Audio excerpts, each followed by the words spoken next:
Here's Delgado with an opportunity. So anyway, back to our students here. Today we have a number of current and former students who are helping us out on this production. And let's see if we can find them. There is Garrett Quinn and Alex Marquez. And down there on the sideline, there's Tommy the Toe DeVita. And he's up there on camera. There's Stephen Burdett. Stephen was in my class last semester. And there is Corey Wallace, who is holding up an embarrassing sign wishing someone happy birthday. So, how did that get out there? I don't know. We can't thank these students enough for helping us out, and it really is truly one of the things that we love most about working at Montgomery College, and that is the student involvement. It's just an absolutely great benefit for the students as well as for the professionals on staff at the station. Yeah, they get to be involved in all aspects of production, and you really can't say that at a lot of schools, outside of an internship where, the cliche goes, that's where you really learn. But where you really learn is your first class at Rockville straight through to the end and on your way to a career or a four-year school. So many of them do go on to great careers and in television. We have a number of these guys are working professionally now, even as they are students. Absolutely. Garrett Quinn, who's on camera today, is one of the guys who has really been a talented camera person and has really worked on his craft over the years as a student and then as an alum right now. Gets a lot of jobs in the major markets and really an example to students who want to be a success here at Rockville. Absolutely. And Garrett is not the only one. No, Tommy DeVita, how do you get a good nickname like the Toe? Well, before the game, he was kicking field goals from prodigious lengths. Wow.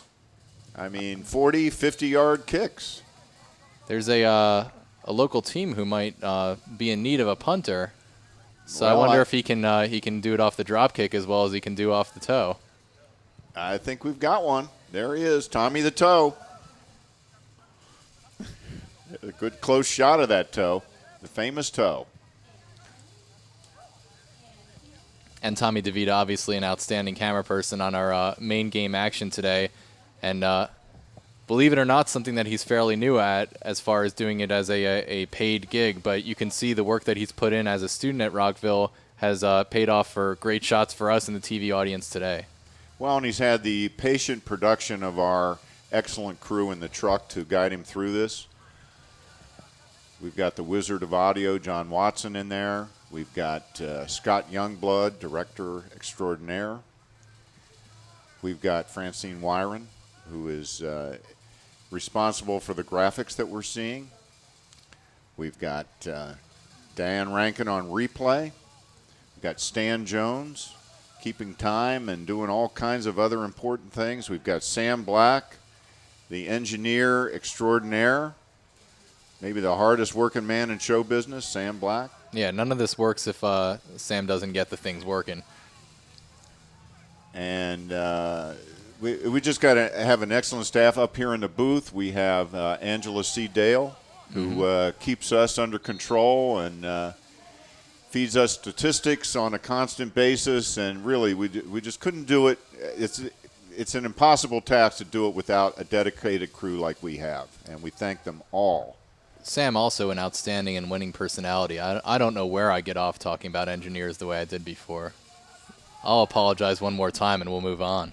Yeah, I think Sam is going to want to take you out in the alley after the game is over. And the only thing I have going for me is I'm from New Jersey, so. That's true. He needs to be wary of the Jerseyite. So Allegany's had a couple chances here in the last few minutes, which is nice for them to see. They've been really flummoxed all game as far as getting off any offensive attempts, but not giving in just yet. They want to get on the board with 10 minutes left. Absolutely. And here comes Hernandez up the side. Look at this. Look at this. Here's what happens when you commit to offense. You got a 4-on-2. And Hernandez, a little strong. It's a good attempt. He could have gone to three other guys as well. And he sort of had to pull up and shoot because the the other players were starting to outrun him, had a chance at an offsides. Right. That was the point there. And Humbertson, who started to get into the offense a little bit, had to hustle back down there on defense for Allegany. Yeah, and Mike Edwards, who we've commended as being unflappable early in the game, had a few words for his teammates, putting him in a 4-on-2 position. That's not a comfortable position for a goalkeeper. No, he was really at the mercy of whether that shot was going to go in or not. There's not much you can do in that situation. Here's Hernandez again, showing incredible energy for this late in the contest. We are into the 36th minute here in the second half. Rockville comfortably in front 4-0. We're going to have a tough time picking a player of the game. I'm going to get you thinking about that now, Sean. We've got a long time yet to go, but we do need to start considering that. And in a game like this, a total dominating performance by Montgomery College to this point, it's going to be tough to pick a player of the game. Yeah, every player getting on the field and all of them contributing from the back to the front. A near-perfect game by the back line now, and an outstanding game up front and in the midfield, just controlling tempo, getting a lot of chances up front. There's another. Ooh, boy, we almost had a header goal there by Delgado on a great throw-in by Narako. And that reaction by Mike Edwards says it all. What are you going to do with such a great throw-in here? Great throw-in. Boy. And, just missed the header. Now, who needs the flip throw when you can be that accurate standing up? Man. It had pace, it had distance, and it was accurate. So that was a great miss, a very exciting miss for Rockville. And again, we've talked about this before. That was in that one of those areas where there's just nothing you can do with the ball. No, and Mike Edwards did the best he could with it, but that would have snuck over his hand as the header itself had a lot of pace on it. Mm-hmm. Certainly did. So Rockville back on the attack. Got about 7 minutes to go in the game.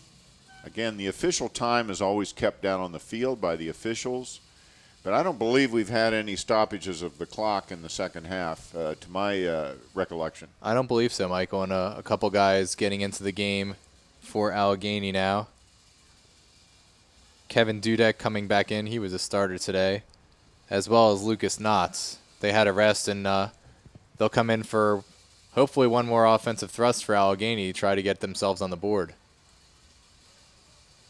Rockville not taking their foot off the pedal either, as Steve Nakamura has pretty much cleared his bench. None of these players, to my recollection as I look around the field, were out there to begin the game. And what an asset to have as a coach to be playing at this level with virtually no starters out there.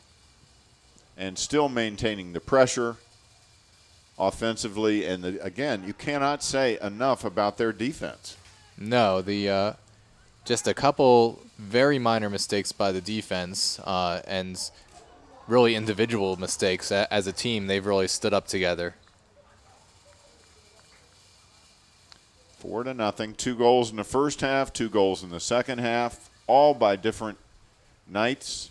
Hernandez, Amuzi, Callan, and Inez Narako. And the numbers just don't lie. Still no shots on goal for Allegany, and that's really all you have to say about a defense on a game like that.